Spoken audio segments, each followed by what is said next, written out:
You deleted your cookies. You turned on your VPN. You opened an incognito window. You think you're anonymous. You're not. Right now, without any cookies, without knowing your IP address, without any account login, websites can identify you with over 99% accuracy using characteristics your browser broadcasts automatically. Screen resolution, installed fonts, GPU rendering behavior, time zone offset, audio processing signature. Combine enough of these signals, and you have a fingerprint that's as unique as the one on your hand.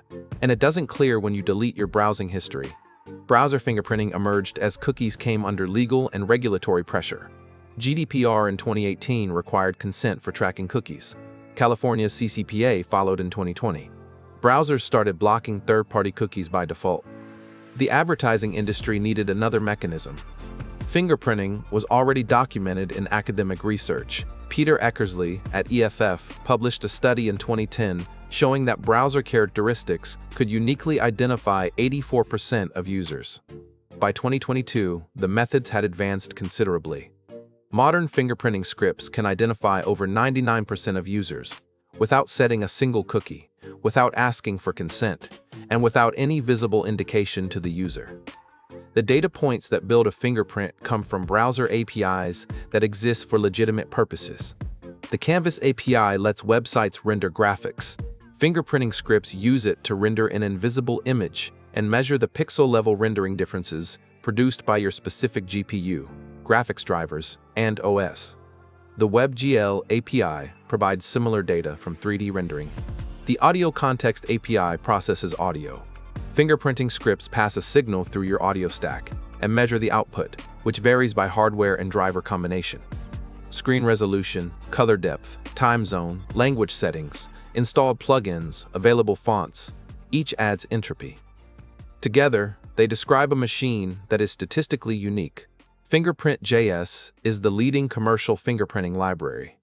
Their documentation openly describes a 99.5% identification accuracy rate.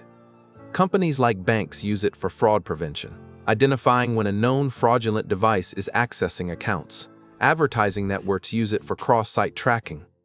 The same technology that banks use to protect you from fraud is used by advertisers to follow you across the internet without your consent. The library is loaded invisibly from a CDN, executes in the background, generates a visitor identifier, and sends it to a backend without any visible user interaction. It fires in milliseconds. Cross-site fingerprinting is the real threat. A single advertising network embeds its fingerprinting script on thousands of websites. Every time you visit a site in that network, a news site, a shopping site, a recipe site, the same fingerprint is collected and associated with your browsing activity on that site. The network builds a profile: what you read, what you searched for before arriving, how long you stayed, what you bought. Profiles from thousands of users are aggregated, enriched with location data from mobile apps, and sold. The fingerprint is the thread that stitches your activity across sites together into a coherent behavioral profile. VPNs don't help against fingerprinting. A VPN changes your IP address, one signal among dozens, and does nothing to alter the canvas rendering signature of your GPU, the audio processing output of your sound hardware, or the list of fonts installed on your system. Incognito mode doesn't help either. It prevents cookies from persisting and hides your history from other users of the machine. But your browser sends exactly the same fingerprinting signals in incognito as it does in regular mode. The signals are properties of the browser and hardware, not session state. Clearing cookies, clearing history, switching networks, none of it changes the fingerprint. Tor browser provides the strongest fingerprinting resistance of any mainstream browser. It standardizes many fingerprinting signals across all users. Same fonts, same screen resolution, same canvas rendering. The goal is a uniform population. Everyone using Tor browser looks the same. What you sacrifice is convenience. Tor routes traffic through a series of relays, which is slow. Many sites actively block Tor exit nodes. JavaScript-heavy sites may not function correctly with Tor's strictest privacy settings. For everyday browsing, the trade-off is significant. For specific high-privacy use cases, it's the most effective tool available. Firefox with the right extensions provides a practical middle ground. Firefox resists fingerprinting more aggressively than Chrome by default. Mozilla has made this an explicit engineering priority. Adding uBlock. Origin blocks fingerprinting scripts at the network level. Canvas Blocker, or Firefox's built-in fingerprinting resistance, randomizes canvas output, breaking canvas-based fingerprinting without triggering the tells that pure blocking creates. The combination won't make you anonymous, but it degrades fingerprint accuracy enough to prevent consistent cross-site tracking. Chrome, by contrast, has commercial interests aligned with advertising infrastructure. Its fingerprinting protections are materially weaker. Regulatory pressure is the long-term battleground. The W3C Privacy Interest Group and various browser vendors are working on specifications that would require explicit permission for fingerprinting access to high-entropy APIs.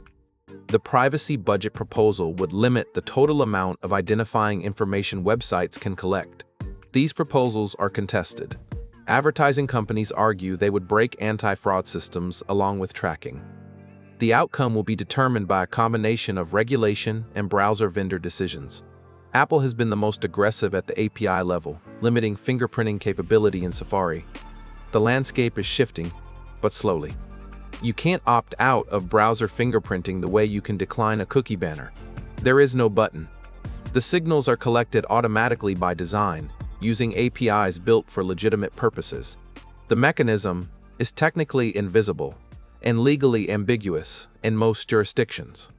The advertising industry has invested heavily in this precisely because it survives the regulatory pressure that killed third-party cookies. What you can do is understand the mechanism and make informed choices about which browsers, extensions, and browsing habits reduce your exposure.